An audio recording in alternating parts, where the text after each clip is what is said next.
नमस्कार दोस्तों, कैसे हैं आप सभी। उम्मीद करता हूं काफ़ी अच्छे होंगे। और दोस्तों, लगातार जब हम तैयारी करते हैं, साल 2 साल जब हम किसी परीक्षा की तैयारी करते हैं, देन उसके बाद एग्जाम देने के बाद हम घर पहुंचते हैं और उसके बाद हमें पता लगता है कि पेपर में गड़बड़ी हो गई है, पेपर कहीं ना कहीं दोस्तों लीक हुआ है। तो बड़ा दुख होता है। ऐसा ही कुछ देखने को मिल रहा है दोस्तों राजस्थान हाईकोर्ट एलडीसी एग्जाम में। बहुत सारे बच्चों ने कमेंट भी किया कि सर ये पेपर है वो लीक हो चुका है। उसके बाद मैंने काफ़ी कुछ इधर उधर जांच पड़ताल की, कहीं ना कहीं जो वीडियोस आए हुए हैं बाहर, उनमें बिल्कुल सत्यता नजर आ रही है कि पेपर में बिल्कुल गड़बड़ी हुई है। पूरा प्रकरण है, इसमें हमें क्या पूरा प्रकरण रहा, क्या कुछ बातें चल रही है, पूरी बात करेंगे। लगातार आपको बने रहना, जितने भी हाईकोर्ट एलडीसी के स्टूडेंट्स हैं, पूरी इस बात में हम करेंगे हमें क्या करना चाहिए, ये भी हम करने वाले हैं इसमें बात। तो लगातार आपको इस वीडियो के माध्यम से जुड़े रहना है, लाइक शेयर और सब्सक्राइब कर देना, जिससे सभी साथियों तक इन्फॉर्मेशन पहुंच पाए। दोस्तों, जैसा कि वीडियो आपके सामने भी आया है और मैंने भी उसे बहुत अच्छे से देखा है और भी बहुत से लोगों से मैंने बात की है, कहीं ना कहीं दोस्तों साफ तौर पर नजर आ रहा है कि पेपर के अंदर गड़बड़ी हुई है। जो हाल फिलहाल में एक बड़ी गड़बड़ी देखने को मिल रही है कि हिंदुस्तान इंटरनेशनल नामक स्कूल कोई है, जहां पर दोस्तों कि भी टाइम 1 बजे का था, उसके बाद दोस्तों 1:20 पे उन्हें पेपर दिया जा रहा है। पेपर की जो सील होती है दोस्तों, वो बिल्कुल पैकेट ओपन था। कहीं ना कहीं वहां की जो प्रिंसिपल साहिबा हैं, उनका ये है कि ये पेपर हमने खोला है। तो ऐसा कुछ स्टूडेंट जो बोल रहे हैं उनकी बात मैं बता रहा हूं, जो वीडियोस के अंदर बोलेगी स्टूडेंट के द्वारा कि उन प्रिंसिपल महोदय के द्वारा ये बोला गया कि पेपर हमने खोला है, क्या कर लोगे तुम। मैं प्रिंसिपल महोदय से कहना चाहता हूं, अगर ये पेपर आपने खोला है तो आप सामने आए और ये मीडिया को बताएं कि पेपर हमने खोला है, फिर देखो क्या होता है आपके साथ। आपने स्टूडेंट्स को बोला है। दूसरा, यहां पर पेपर समय सीमा पर देना था, लेकिन लेट 15 से 20 मिनट लेट क्यों दिया गया। उसके बाद ओएमआर सीट बिना सिग्नेचर के स्टूडेंट बाहर लेके आ गए हैं, जबकि पेपर 3 बजे खत्म हो जाना चाहिए था। स्टूडेंट का कहना दावा करना है और स्पष्ट रूप से दिखाई भी दे रहा है कि 3 बजे के बाद तक स्टूडेंट पेपर दे रहे हैं। तो कहीं ना कहीं इस पेपर में दोस्तों झोल हुआ है। जी, ये समझ में नहीं आ रहा कि ये जो लोग हैं, ये बेरोजगारों के भविष्य के साथ कैसे खिलवाड़ कर सकते हैं। जब साल दर साल तैयारी करते हैं और उसके बाद आप एक थोड़े से लालच के चक्कर में और इतनी बड़ी गड़बड़ी आप कर देते हैं। जो गड़बड़ी हुई है, इसके अंदर कहीं ना कहीं पारदर्शिता की बहुत जरूरत है। मैं सीएम साहब को अनुरोध करना चाहूंगा कि आपने बोला था कि अब की बार अगर गड़बड़ी होती है राजस्थान के किसी भी एग्जाम में, तो उसे कठोर से कठोर उसके खिलाफ कार्रवाई की जाएगी जो इसमें लिप्त है। इसकी जांच हो। इसकी जांच ऐसे नहीं होगी हाईकोर्ट वालों, ऐसे जांच नहीं होगी, हमें करवानी होगी। कहीं ना कहीं पेपर में बिल्कुल झोल दोस्तों नजर आ रहा है, और झोल है तो दोस्तों मामला जो भी इसमें लिप्त है, चाहे वो सरकारी आदमी है चाहे वो प्राइवेट है, कठोर से कठोर उसकी कार्रवाई होनी चाहिए। पारदर्शिता होनी चाहिए इस एग्जाम में। जांच होनी चाहिए कि वाकई पेपर लीक हुआ है नहीं, पेपर की सील ओपन हुई है कि नहीं हुई, पेपर लेट दिया कि नहीं दिया गया, या 3 बजे के बाद तक स्टूडेंट ने पेपर दिया कि नहीं, पूरी जांच होनी चाहिए। सीएम साहब से मैं अनुरोध करना चाहूंगा। मैं उन स्टूडेंट से कहना चाहता हूं कि घबराने की आवश्यकता बिल्कुल भी नहीं है। हमारा काम रहेगा सबसे पहले कि इसकी पूरी की पुख्ता जांच हो, इसकी कि आखिर गड़बड़ी हुई तो क्यों हुई और कैसे हुई, इसकी पूरी पारदर्शिता होनी चाहिए। जांच ऐसे नहीं होगी। स्टूडेंट्स सभी से कहना चाहता हूं, आप सबको एकजुट होना पड़ेगा। इसके रिलेटेड हमें चाहे सोशल मीडिया के थ्रू है, चाहे ज्ञापन के थ्रू है, हमें अपनी आवाज को बुलंद करना होगा, तब जाके जांच होगी। मैं सभी स्टूडेंट्स से कहना चाहता हूं कि ये इस प्रकार से जांच नहीं होगी। इसके लिए सभी को एकजुट होना पड़ेगा। मैं उन मुखिया से भी कहना चाहता हूं जो बेरोजगारों की मुखिया बने हुए हैं, उन्हें स्टूडेंट का हक में बोलना चाहिए, आवाज उठानी चाहिए कि इस भर्ती में अगर गड़बड़ी हुई है तो उसकी जांच की जाए। अगर गड़बड़ी पाई जाती है, जो लिप्त है उनके खिलाफ कठोर से कठोर कार्रवाई होनी चाहिए। और जहां पर पेपर लीक हुआ है, जहां पर या तो इस पूरी परीक्षा को लेकर कोई एक्शन लेना चाहिए, या जहां पर ये गड़बड़ी हुई है, कहीं ना कहीं उसके खिलाफ दोस्तों कानूनी कार्रवाई और पेपर को दोबारा करवाया जाना चाहिए। ये हमारी मांगे रहेंगी।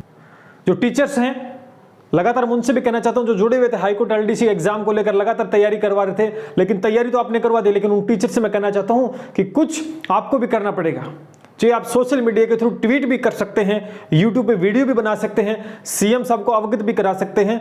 अगर एक छोटा सा आप सहयोग करेंगे तो इन स्टूडेंट के साथ बिल्कुल भी नाइंसाफी दोस्तों कहीं नहीं होंगी। जितने भी साथी युवा ये वीडियो देख रहे हैं जो हाईकोर्ट वाले हैं, कॉमेंट करके जरूर बताएं कहां से कहां क्या गड़बड़ी हुई। आप सभी को ज्यादा पता होगा मुझसे, क्योंकि आप पेपर देने वहां पहुंचे हैं। और एकजुट होना पड़ेगा। हम चलाएंगे ट्विटर कैंपेन के माध्यम से भी हम इसका विरोध करेंगे, क्योंकि ट्विटर कैंपेन में बहुत ताकत। आपने देखा रेलवे के एग्जाम में कितनी गड़बड़ी हुई, लेकिन कहीं ना कहीं पारदर्शिता नजर आ रही है। पारदर्शिता नजर आ रही है तो इसमें बहुत ताकत होती है।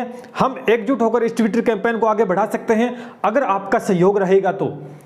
अगर आप चुपचाप बैठे रहोगे, जिन्होंने पेपर हो गया है, वीडियोस में बताए जा रहे हैं कि उन स्टूडेंट को डराया धमकाया गया पुलिस प्रशासन के द्वारा, तो वो चुपचाप एग्जाम देने बैठ गए, लेकिन जिन्होंने विरोध किया उन्हें बाहर भेज दिया गया। तो उन स्टूडेंट्स से भी कहने वाला हूं कि आप पेपर देने बैठ गए हैं तो इसका मतलब ये नहीं कि आपका सिलेक्शन हो जाए, क्योंकि अगर गड़बड़ियां हुई है तो सिलेक्शन उसी का होगा जिसने गड़बड़ी के अंदर अपना सहयोग किया है। मुख्यमंत्री जी से कहना चाहता हूं कि आपने कहा था कि हर भर्ती की जांच होगी, पारदर्शिता से कठोर कानून बनाया जाएगा, तो जांच इसकी करवानी है। आप तक खबर पहुंच गई होगी, नहीं पहुंची तो ये हमारे जितने भी स्टूडेंट्स हैं ये पहुंचा देंगे आप तक खबर। सभी साथी जुड़े, अगर आप सहयोग करेंगे, आप साथ रहेंगे तो हम ट्विटर कैंपेन के माध्यम से इस आवाज को दोस्तों ऊपर तक लेके जा सकते हैं। सभी साथियों का सहयोग चाहिएगा इसमें। मैं खुद सोशल मीडिया के थ्रू यूट्यूब पे वीडियो बनाकर दोस्तों आपका सहयोग करना चाहूंगा। ट्विटर कैंपेन के माध्यम से सहयोग करने की पूरी मेरी कोशिश है, लेकिन बशर्ते आप का सहयोग रहता है। तो हमारा मेन मुद्दा यही है दोस्तों कि हाईकोर्ट एलडीसी के एग्जाम में अगर कहीं गड़बड़ियां नजर आ रही हैं तो उसकी जांच होना बहुत जरूरी है, क्योंकि जब जांच होगी तभी सच्चाई दोस्तों सामने निकल कर आएगी। आप चुपचाप अगर घर में बैठ गए हैं कि कोई बात नहीं है, तो आप किसी भी एग्जाम को दे लेना। आपको पता है कि हर एग्जाम में कहीं ना कहीं गड़बड़ी देखने को मिल रही है। जैसा रीट में हाल हुआ है, इसी तरह पेपर देते रहना, गड़बड़ियां होती रहेंगी, आप विरोध करोगे नहीं। स्वार्थी मत बनो, स्वार्थी मत बनो। आज आपके साथ हो रहा है, कल आपके आने वाली जो पीढ़ी है उसके साथ भी होगा, लेकिन आज आपने सही कर लिया तो शायद आने वाली पीढ़ी के साथ ऐसा नहीं होगा। मैं इस सरकार को अवगत कराना चाहता हूं, अगर आपने इस भर्ती को लेकर कोई पारदर्शिता नहीं दिखाई, कोई एक्शन नहीं लिया और इस भर्ती को ऐसे ही छोड़ दिया, तो परिणाम का इंतजार करना। जो अन्य 4 से 5 राज्यों में चुनाव हुए हैं वहां पर क्या परिणाम आपको मिला है, कहीं वो परिणाम आपको देखना ना पड़े। बेरोजगार युवा बड़ा परेशान है, थका हुआ है, निराश आपसे। जो रीट में हाल हुआ है उनसे ये उभरे नहीं है, जो पटवार में हुआ उनसे ये उभरे नहीं हुए। ग्राम सेवक में पता नहीं क्या होगा, रिजल्ट आने वाला है, और अभी आपने इसके अंदर क्या हो गया है देख सकते हैं।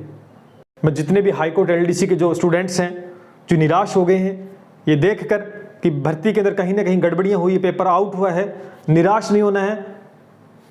होगी इसकी जांच, पारदर्शिता के साथ इसकी जांच भी होगी और हमें करवानी होगी, और आप सब लोग करवा सकते हैं। आप सबका सहयोग इसको करवा सकते हैं। अपनी आवाज को बुलंद करना होगा, आप सबको एकजुट होना होगा, तब जाके होगी। और आपको जगह जगह जो भी आपके टीचर्स हैं, जो भी जिनसे आप जुड़े हुए हैं, जो मुखिया बने हुए हैं बेरोजगार का, उन तक ये संदेश पहुंचाइए कि इस भर्ती में कहीं ना कहीं गड़बड़ी हुई है और इसकी पारदर्शी जांच हो। ये आवाज बुलंद करनी। ये इसके नायक भी आपके साथ रहेगा। मैं अपने यूट्यूब चैनल के माध्यम से भी, ट्विटर के माध्यम से भी दोस्तों हम इस बात को उठाएंगे। बस आपका सहयोग चाहिएगा। बाकी दोस्तों पेपर हो चुका है, अच्छे नंबर आपके बने हैं। आपने देख लिया होगा कि किस प्रकार से कट ऑफ का रहता है ना। और टाइपिंग के लिए आप तैयारी करते रहिएगा, क्योंकि हमें इसका विरोध तो करना ही है, लेकिन साथ साथ अपनी तैयारी को भी कंटिन्यू रखना है, क्योंकि जरूरी नहीं कि पूरा पेपर रद्द किया जाए। जहां पर ये गड़बड़ियां हुई है, वास्तविकता का पता लगता है, कहीं ना कहीं वहां दोबारा एग्जाम हो सकता है, बट पूरी भर्ती को रद्द किया जाए या नहीं ये बात की बात है। लेकिन हमें प्रिपेयर दोस्तों रहना होगा। आगे टाइपिंग का है तो टाइपिंग के लिए दोस्तों आप तैयारी अपनी जरूर रखिएगा। ऐसे नहीं कि छोड़ दिया, है ना। निराश नहीं होना है, हताश नहीं होना है। आपके अच्छे नंबर बने, आप तैयारी कीजिएगा टाइपिंग की। हो सकता है कि अगर इसकी जांच होती है, पारदर्शिता के साथ सच्चाई सामने आती है, तो शायद जहां पर ये गड़बड़ियां हुई हैं वहां पर कुछ एक्शन लिया जाए, पूरी भर्ती को रद्द ना करके वहां पर दोबारा पेपर हो सकता है दोस्तों।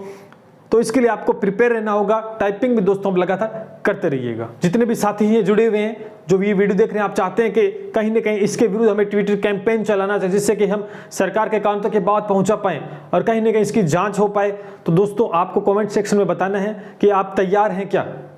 क्योंकि जब आप तैयार होंगे तब दोस्तों हम तैयार रहेंगे, वरना आप पीछे हट जाओगे तो फिर आपको पता है कि अकेला कोई कुछ नहीं कर सकता है। युवा शक्ति में बहुत ताकत है, आपको जुटना होगा एक साथ, तब जाके कुछ हो पाएगा। वरना स्वार्थी बनोगे तो कोई कुछ नहीं होगा, और स्वार्थी बनोगे तो आज जो भुगत रहे हो ये आने वाली पीढ़ी में दोस्तों भुगतेंगी। और वीडियो को शेयर कर देना, जिससे ज्यादा संख्या तक पहुंच पाए और सभी साथियों तक पहुंचेगा, तभी दोस्तों कहीं ना कहीं ये बात फैलेगी और शायद बात आगे तक जाती है तो परिणाम भी दोस्तों सकारात्मक देखने को मिल सकते हैं। मिलते हैं इसी उम्मीद के साथ। जय हिंद,